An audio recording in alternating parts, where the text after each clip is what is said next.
Buongiorno, benvenuti alla TG Sicilia. Le principali notizie. Coca e crack a Catania, smantellata una piazza di spaccio a Librino. La gestiva un 31enne che era ai domiciliari. 8 arresti e 7 indagati. A Messina, finiti in carcere in 14. Tutti del clan mafioso di Mangialupi che organizzava lo spaccio imponendosi con la violenza. A Palermo Centro adesso è allarme stupri, 3 le aggressioni negli ultimi 10 giorni nell'area fra il Popolare, quartiere della Calza e il Foro Italico. Altra giornata bollente in Sicilia, stop ai cantieri in tutta l'isola nelle ore più insopportabili. A Palermo vietato andare in giro con le carrozze a cavallo. Reportage del nostro inviato a Catena Nuova, nell'Ennese, comune che sfiora il record europeo, con 47 gradi all'ombra. E nel bel mezzo di questa ondata di caldo a Caltanissetta sospesa l'erogazione dell'acqua per riparare le condotte. Al nostro TG Oriana, 23enne invalida di Milazzo che potrà fare una risonanza soltanto nel dicembre 2026. La procura apre un'inchiesta e contro il taglio dei posti letto protesta dei sindaci e consiglieri di Gela e Mazzarino riuniti davanti a Palazzo dei Normanni. Liberi di scegliere, si chiama così l'accordo che ha dato vita a una legge regionale che permette di sottrarre i figli ai mafiosi, un nuovo strumento di lotta a Cosa Nostra. Cinema, ad Aci Catena compie 20 anni Cine Nostrum, la rassegna promossa dal Comune, che quest'anno avrà tra gli ospiti Maria Grazia Cucinotta. Sono 2 le serate tutte dedicate alla protagonista del postino. Calcio, Palermo tra ritiro e mercato, Rosanero al lavoro a Châtillon e nel frattempo il DS Osti prepara un nuovo colpo in entrata. Slitta sabato la prossima uscita stagionale, la prima del Catania. La squadra lavora in ritiro a Norcia.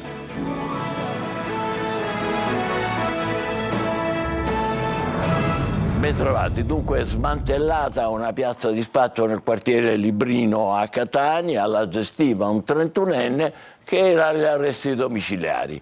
8 sono finiti in carcere, 7 sono gli indagati. Servizio di Luca Ciliberti. Le telecamere piazzate dai carabinieri su via Capinera nel rione Librino a Catania hanno immortalato una fiorente attività di spaccio di crack e cocaina documentata da febbraio a giugno. Il gestore era un 31enne già ai domiciliari che aveva messo in piedi un vero e proprio supermarket della droga. Avvalendosi di una fitta rete di sentinelle e di un avanzato sistema di videosorveglianza, il 31enne sarebbe riuscito a bloccare lo smercio in caso di controlli delle forze dell'ordine. Nel corso delle indagini della Procura di Catania però i carabinieri sono riusciti ad arrestare 10 complici dell'uomo e a denunciare 16 persone sequestrando mezzo chilo di crack e cocaina. Ogni componente della banda aveva un compito specifico, dal trasporto per l'approvvigionamento fino allo stoccaggio, dal confezionamento e alla successiva cessione delle droghe. 2 si sarebbero occupati di custodire la cocaina e il crack per poi consegnarla al successivo livello dell'organizzazione. Le sostanze sarebbero state trasportate da 5 corrieri fino al domicilio del capo per la successiva ripartizione e vendita al dettaglio all'interno della sua abitazione. Le dosi venivano esposte in soggiorno e infine arrivavano al consumatore finale, vendute direttamente dal balcone di casa. E sempre a Catania 1,5 kg di cocaina è stata trovata nel retro di una tappezzeria.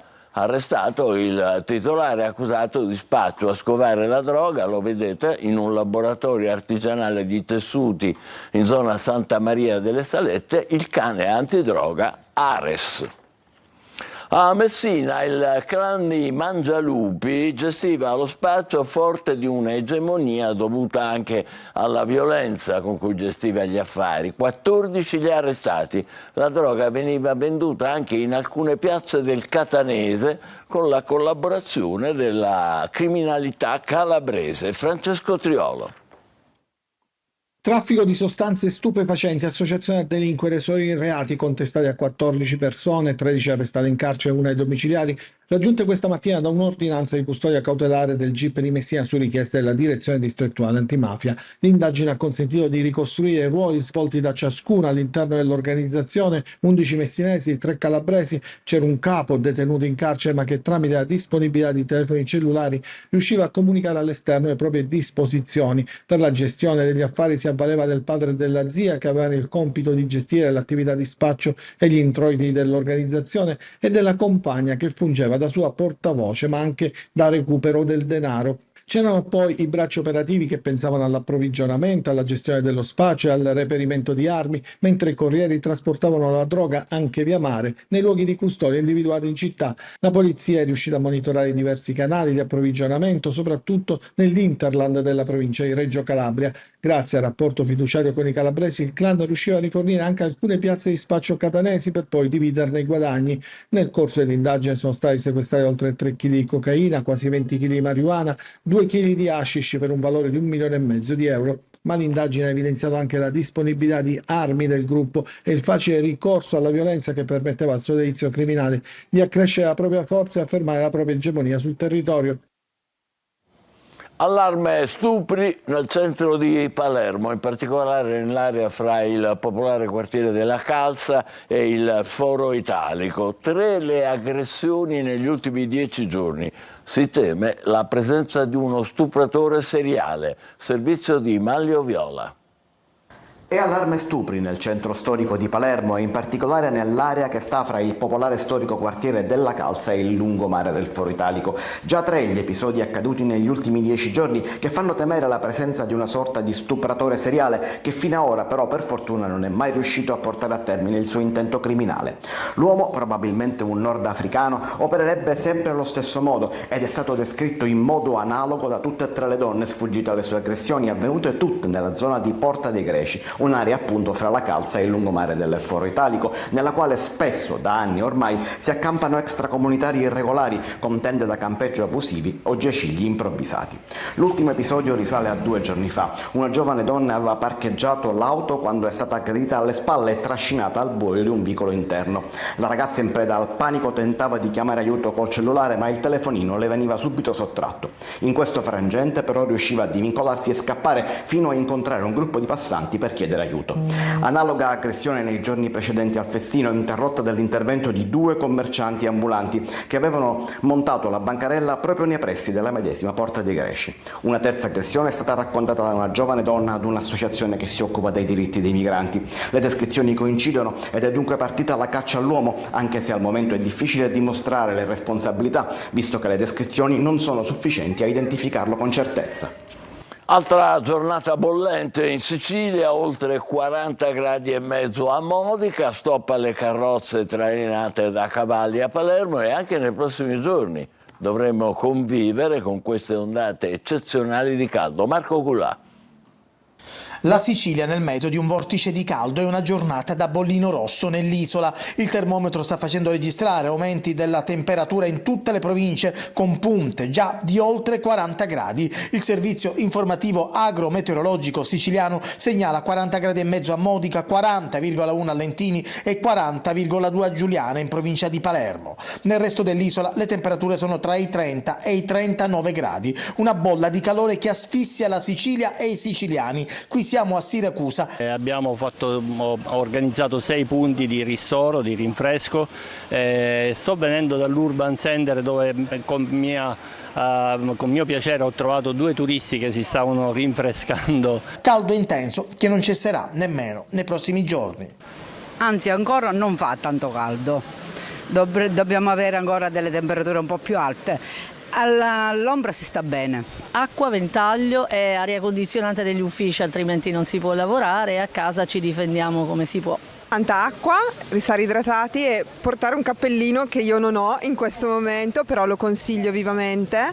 Il sindaco di Canicattini Bagni, per l'eccezionale ondata di calore, predispone un servizio di accoglienza in locali climatizzati per i più fragili. Oggi stop al lavoro nelle attività nei campi, nei cantieri edili e nelle cave dalle 12:30 fino alle 16. L'obiettivo è proteggere i lavoratori dallo stress termico e dai colpi di calore. A Palermo circa 40 gradi, ventaglio e bottigliette d'acqua, elementi inseparabili per chi vuole passeggiare in centro, come i tanti turisti. Stop alla circolazione delle carrozze trainate da cavalli per oggi e per domani, in giro solo taxi e altri mezzi, ma non le carrozze, tanto discusse in queste ultime settimane. Il caldo non darà tregua anche nei prossimi giorni, ma c'è chi come questi turisti sfida il termometro in bici a passeggio per il capoluogo. Che coraggio! Ma il picco di caldo in Sicilia è a Catena Nuova, nell'Ennese, con 47 gradi all'ombra e questo ha sfiorato il record europeo, pochissimo sotto. Il nostro inviato, ancora sano e salvo, Tonino De Mana. Io vengo dalla Costa d'Avorio. Fa più caldo qui o in Africa? Qui. E se lo dice Koulibaly, possiamo crederci. La bolla africana stringe in una morsa la Sicilia ed in particolare Catena Nuova, il comune ennese più torrido d'Europa, alle prese con stagioni estive sempre più roventi. Girare in paese equivale ad una vera e propria sfida di sopravvivenza, anche se gli abitanti del luogo sembrano abituati. Anche peggio ne abbiamo avuto. Il caldo diventa una situazione marginale poi. Ma adesso li vedo con la lingua di fuori sotto l'albero. Sì, adesso sono stati da noi a ricevere il materiale per il gioco. I genitori fanno delle raccomandazioni quando lasciano il bambino al Summerfest? Sì, i genitori diciamo che sono forse le persone meno contente di queste attività perché vorrebbero salvaguardare i loro figli dal caldo. Ma il caldo opprimente c'è, richiede precisi accorgimenti e il chiosco è un'oasi felice. Cosa stiamo bevendo? Un po' di tè con la granita. E birra? No, quale birra? Con questo caldo la birra ci fa collassare. È tè al limone. Uno dei rimedi per fronteggiare l'ondata di calore qual è? Mangiare la granita siciliana. Che gusto? Al pistacchio, rigorosamente di Bronte. Si può dire? Sì. Litri e litri d'acqua da bere per le docce. Io la media di 3. 3 docce sicuro. Anche un 5. Evitare di uscire nelle ore più calde, bere molto e utilizzare il climatizzatore. Consigli rispettati appieno in questa casa, non distante dalla centralissima Piazza Marconi. Ore 9:30 il termometro segna 41 gradi, che pian piano salgono e superano i 47, all'ombra naturalmente. Per questa volta però il record di 48,8 è solo sfiorato, ma ne siamo certi, presto sarà abbattuto. Mamma mia, a Caltanissetta, dove questa settimana si registreranno punte di oltre 40 gradi, hanno pensato bene di interrompere la distribuzione dell'acqua, ora, in questo periodo, in questi giorni, per sostituire un tratto di condotta dell'acquedotto Blufi in contrada Sabucina, per 2 giorni. Rita Cinardi.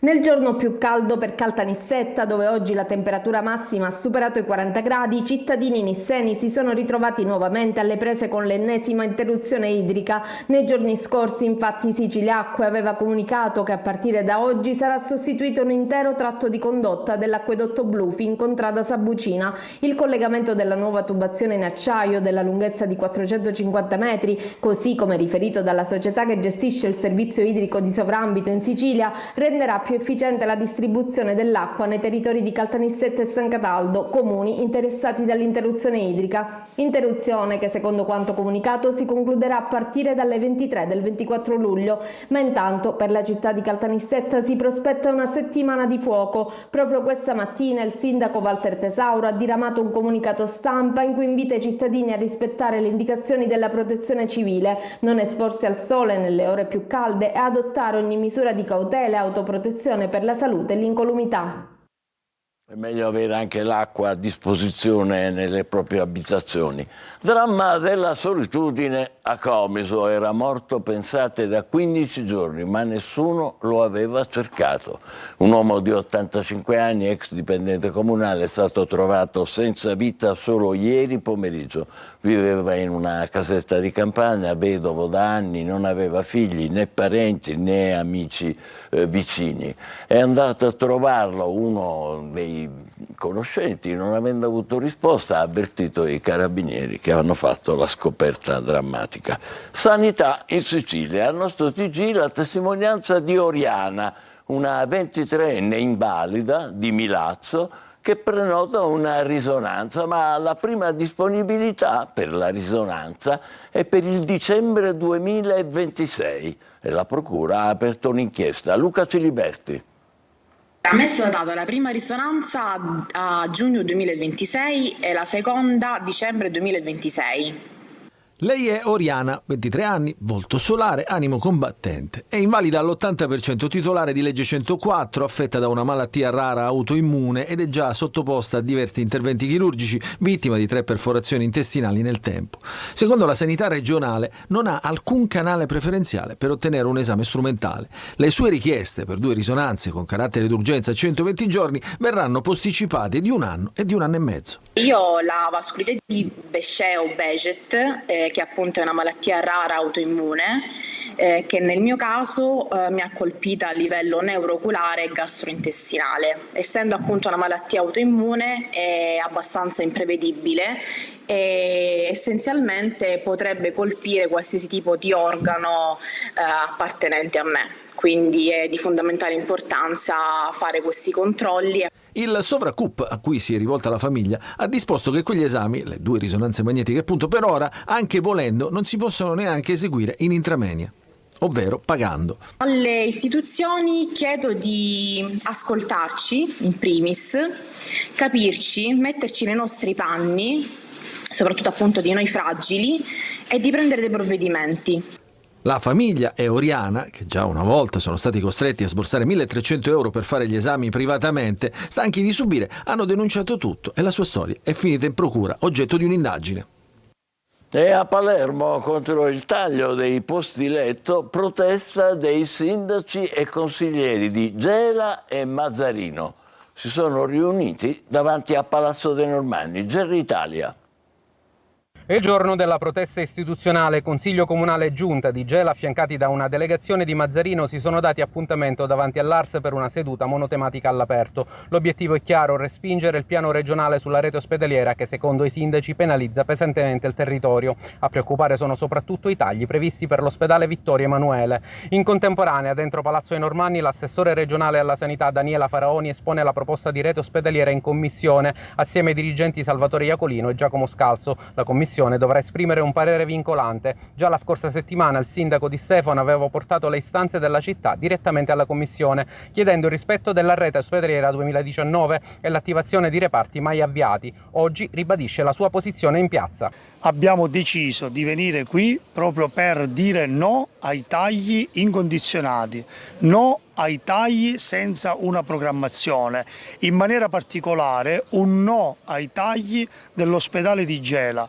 Si tratta di un'area SIN, di un'area altamente danneggiata dall'industrializzazione degli anni passati ed è un territorio che deve essere salvaguardato. A Palermo anche il sindaco di Mazzarino, che denuncia la marginalizzazione dei piccoli centri e l'impoverimento progressivo dell'offerta sanitaria.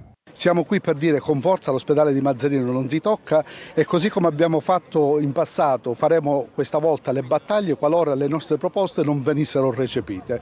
Una protesta istituzionale civile e partecipata che punta a far cambiare rotta alla regione e ad aprire un confronto vero sul futuro della sanità nei territori più periferici. Liberi di scegliere, si chiama così l'accordo che ha dato vita a una legge regionale nuova che permette di sottrarre i figli ai mafiosi, un nuovo strumento di lotta a Cosa Nostra. Maglio Viola. Per la prima volta è la regione siciliana a varare una legge veramente antimafia. Nulla di penalmente rilevante perché la materia penale è sottratta alla regione, ma una norma che assegna risorse e un percorso di allontanamento dalle famiglie dei mafiosi dal contesto criminale. Questa è la prima legge fatta da una regione che speriamo diventi legge del Parlamento nazionale, che si occupa di combattere la cultura delle famiglie mafiose. Madri, figli, nipoti dei boss adesso possono prendere le distanze ed essere assistiti. Il percorso penale è stabilito dalle procure ordinarie dei minori. Quello di assistenza gestito grazie alla legge regionale, ispirata da un protocollo partito da Catania e già applicato anche in Calabria. Siamo intervenuti su più di 200 minori, 34 donne sono andate via dalla Calabria e da Catania seguendo i loro figli, 7 sono diventate collaboratrici o testimoni di giustizia, ma abbiamo avuto anche 3 importanti boss calabresi e siciliani che hanno deciso di intraprendere la strada della collaborazione dopo l'intervento sui loro figli, addirittura a Catania sul loro nipote. Il nuovo strumento è in larghissima espansione, come conferma la procuratrice dei minori a Palermo, Claudia Caramanna. Questi procedimenti erano appena 11 nel 2022, in questi primi 6 mesi del 2025 ne abbiamo già iscritti oltre 150. Si tratta comunque di un problema principalmente culturale e intervenire non è sempre semplice. Ovviamente molto dipende dagli operatori, da quelli che si siedono al tavolo e insieme collaborano, dall'impegno che ci si mette, dal coraggio e dalla tenacia nell'insistere. Non basta una volta. Abbiamo argomento, ad Aci Catena compie 20 anni Cine Nostrum, la rassegna cinematografica promossa dal Comune e che quest'anno avrà tra i suoi ospiti Maria Grazia Cucinotta, con 2 serate dedicate interamente alla protagonista del Postino di Massimo Troisi, Orazio Longo.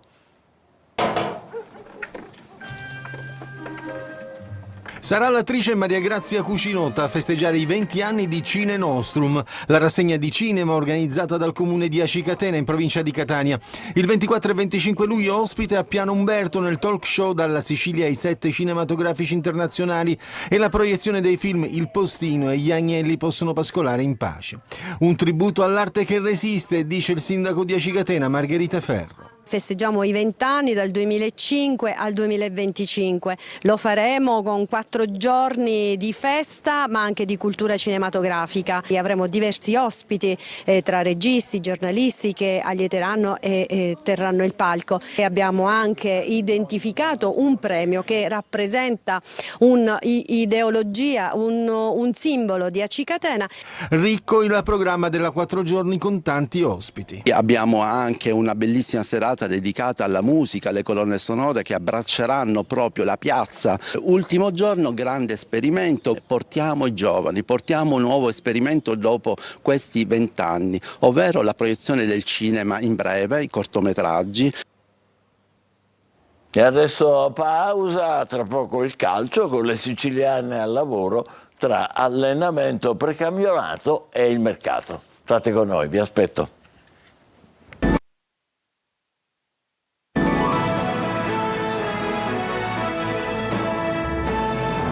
Calcio Palermo tra ritiro e mercato. Rosanero che faticano a Châtillon, nel frattempo il DS Osti prepara un nuovo colpo di mercato. Marco Gullà. 10° giorno di preparazione, ritmi che salgono. Il Palermo va avanti nel suo ritiro a Châtillon in Valle d'Aosta e tra fatica e sorrisi inizia ad assimilare i dettami tattici di Pippo Inzaghi. I muscoli si sciolgono, il lavoro aumenta, ma anche l'entusiasmo del gruppo, sempre più in simbiosi con il suo allenatore. Stiamo lavorando forte, soprattutto fisicamente. E proviamo di creare uno spirito di gruppo per fare il massimo in questo campionato molto difficile. Mercato, dopo Palumbo, atteso in queste ore a Châtillon, il Palermo ha intensificato le trattative per l'acquisizione del difensore Bani. Un'intesa con il giocatore era già stata raggiunta, restava da definire l'accordo tra le società, che a quanto risulta è stato trovato sulla base di un trasferimento pari a 2 milioni di euro. Fondamentale in questo contesto è stata la volontà del difensore, il quale, nonostante il tentativo del Genoa di trattenerlo mediante una proposta di rinnovo contrattuale fino al 2026, è attratto dal progetto rosanero. Ieri presentata a Mondello la terza maglia ufficiale che vediamo in questa foto. Prima uscita stagionale del Catania posticipata a sabato prossimo. In ritiro a Noccia si lavora, ma anche sul mercato per definire alcune operazioni in uscita. Francesco Triolo. Si lavora a Norcia, ritiro del Catania, si lavora al ritmo di 2 sedute al giorno, palestra, parte atletica, esercitazioni per reparto durante il giorno, parte tecnica il pomeriggio, con partita della finale. Il menù di Toscano per la squadra per adesso è sempre simile, c'è da mettere benzina nelle gambe e quindi occorre sudare. Intanto la prima uscita stagionale contro i dilettanti del Trodica è stata spostata a sabato 26 luglio. Sul fronte mercato invece la società sta lavorando alle cessioni di chi è fuori dal progetto. Peralta è destinata al Crotone, ma con i calabresi si sta studiando la formula migliore per entrambe le parti. Un altro in uscita è Bocic, per il quale è ormai avviata la trattativa per far rivestire l'azzurro del Siracusa del nuovo direttore sportivo Antonello Laneri. Per Tejo invece la soluzione sarebbe oltreoceano. Il club sta discutendo infatti con una società di Medellin in Colombia. In entrata il direttore sportivo Ivano Pastore, sempre in pressing per il centrocampista Andrea Vallocchia. La Ternana fa un po' di resistenza a privarsi del giocatore in un reparto che ha visto già diverse partenze, ma il Catania avrebbe dalla sua la volontà del giocatore. Un altro rinforzo poi atteso ancora per il reparto avanzato e per la difesa il Catania avrebbe sondato Celiento del Trapani. I Granata devono fare i conti anche col pressing della Ternana su Ciuferri, mentre hanno rescisso il contratto con Kragl finito all'ambiziosa Nissa in Serie D. E noi intanto ci fermiamo qui, grazie per l'ascolto, buon pomeriggio.